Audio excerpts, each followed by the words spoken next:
रसदार रसगुल्ला के गोदाम लाल कश्मीर से उठावा बादाम हो। ढोली रसदार रसगुल्ला के गोदाम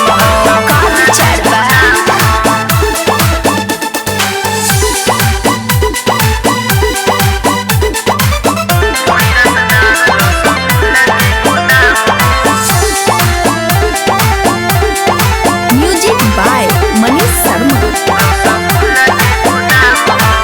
कवना जादू को देला राजा दिलवाना बा हमरा बस में। प्यारी के जोनी पहाड़ा पढ़ावो हमारा नौस से नौस में।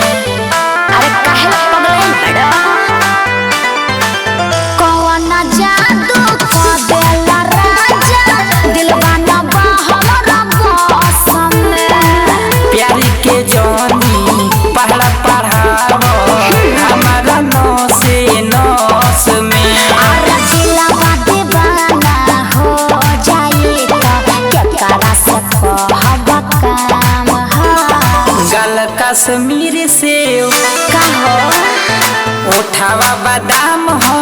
सच में का ढोली रसदार रसगुल्ला के गोदाम जी राजा। गल कश्मीर से उठावा बादाम हो। ढोली रसदार रसगुल्ला के गोदाम हो।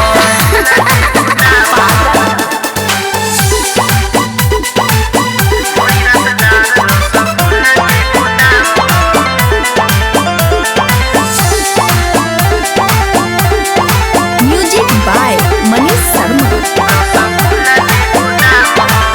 अमीरा राजा बुझा न सबरे दिल के हमारा फील हो।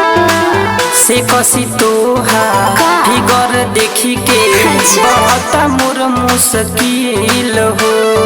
अच्छा ढेर प्रोग्राम